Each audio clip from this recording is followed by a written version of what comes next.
ओम नमो भगवते वासुदेवाय। सभी सुधी जनों को जय जय श्रीमन नारायण। मैं आचार्य कमलेश आपके लिए लेकर के आया हूँ शयन कक्ष का वास्तु।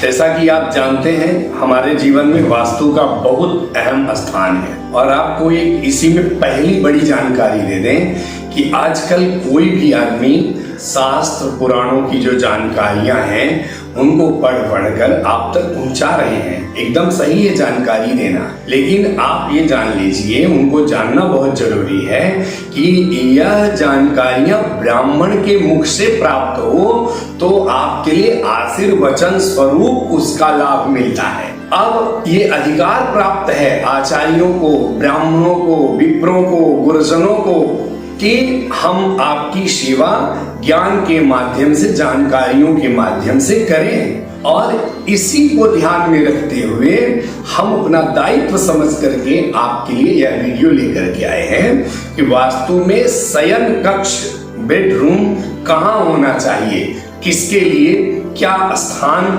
निहित है। तो हम सबसे पहले शुरू करते हैं मास्टर बेडरूम, यानी जो मुखिया घर का होता है उसका कमरा। तो आप सभी लोग यह जानते हैं कि जो नैऋत्य दिशा है, दक्षिण और पश्चिम का जो कॉर्नर होता है वो नैऋत्य दिशा है। नैऋत्य कोण में ही हमारा मास्टर बेडरूम होना चाहिए। लेकिन इसमें मैं एक चीज आपको और स्पष्ट कर दूं, मास्टर बेडरूम माने क्या।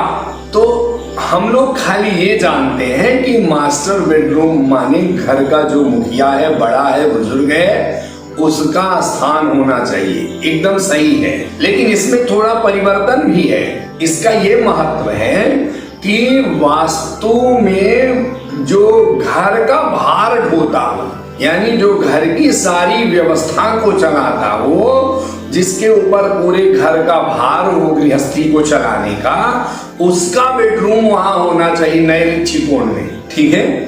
और जो बुजुर्ग हैं और मान लीजिए असहाय हो गए, अस्वस्थ हो गए, तो उनका फिर शयन कक्ष चेंज करना चाहिए। बहुत सारे लोगों ने हमसे कई बार प्रश्न किया, या मैं कई जगह वास्तु जब देखने गया तो लोगों ने इस तरह की मानसिकता बनाई कि ये हमारे माता पिता का, बुजुर्ग का कमरा है, लेकिन अब वो भार उठा नहीं सकते, इसलिए जो घर का उत्तराधिकारी हो उसका वह स्थान होना चाहिए। ये बड़ी जानकारी हम आपको दे रहे हैं। उसमें भी उनका शयन किधर होना चाहिए, तो आपको बता दें कि दक्षिण दिशा में सिर और उत्तर दिशा में पांव होना चाहिए, जो नैऋत्य कोण में शयन करते हैं।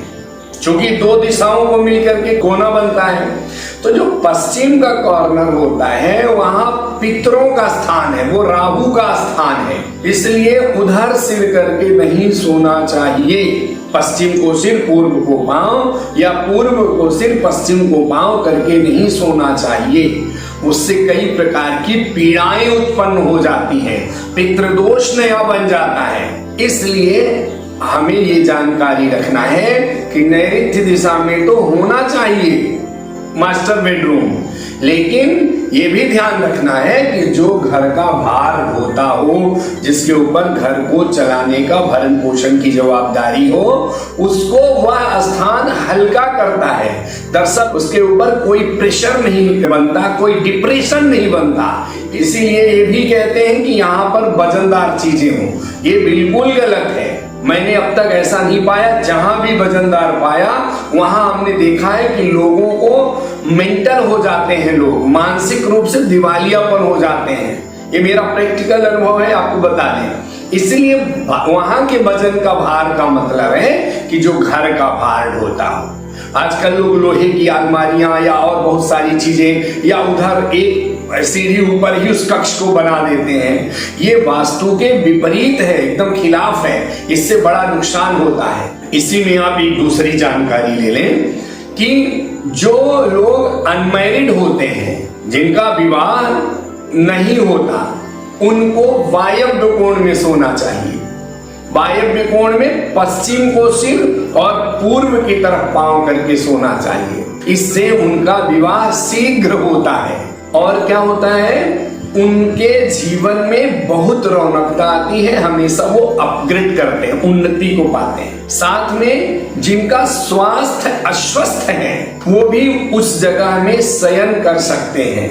उनका सिर वहां कहाँ होना चाहिए? वायव्य में पश्चिम की तरफ पांव और पूर्व की तरफ सिर होना चाहिए। साथ में जो बच्चे हैं, विशेष करके जो शिक्षा ग्रहण कर रहे हैं, उनका कक्ष कहाँ होना चाहिए? ईशान कोण से लगा हुआ पूर्व या उत्तर की तरफ कोई भी कक्ष होना चाहिए जहां वो अध्ययन करते हैं। अध्ययन का जो उनका टेबल है वो कहाँ होना चाहिए? वो पूर्व दिशा की ओर होना चाहिए। अतिथि कक्ष कहाँ होना चाहिए?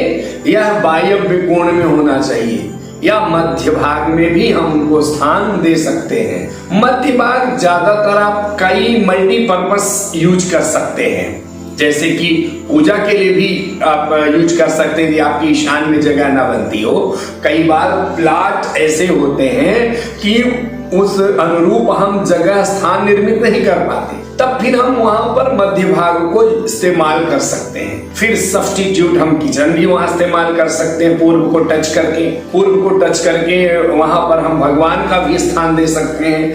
वहां पर हम अतिथियों के लिए भी कक्ष दे सकते हैं। वहां खाली हम एक चीज नहीं कर सकते हैं, टॉयलेट बाथरूम नहीं बना सकते एकदम मध्य में। तो ये वास्तु में बेडरूम का बहुत महत्व है। आप अगर इसका अनुपालन करेंगे तो आप देखिए आपके जीवन में चमत्कारिक लाभ होगा।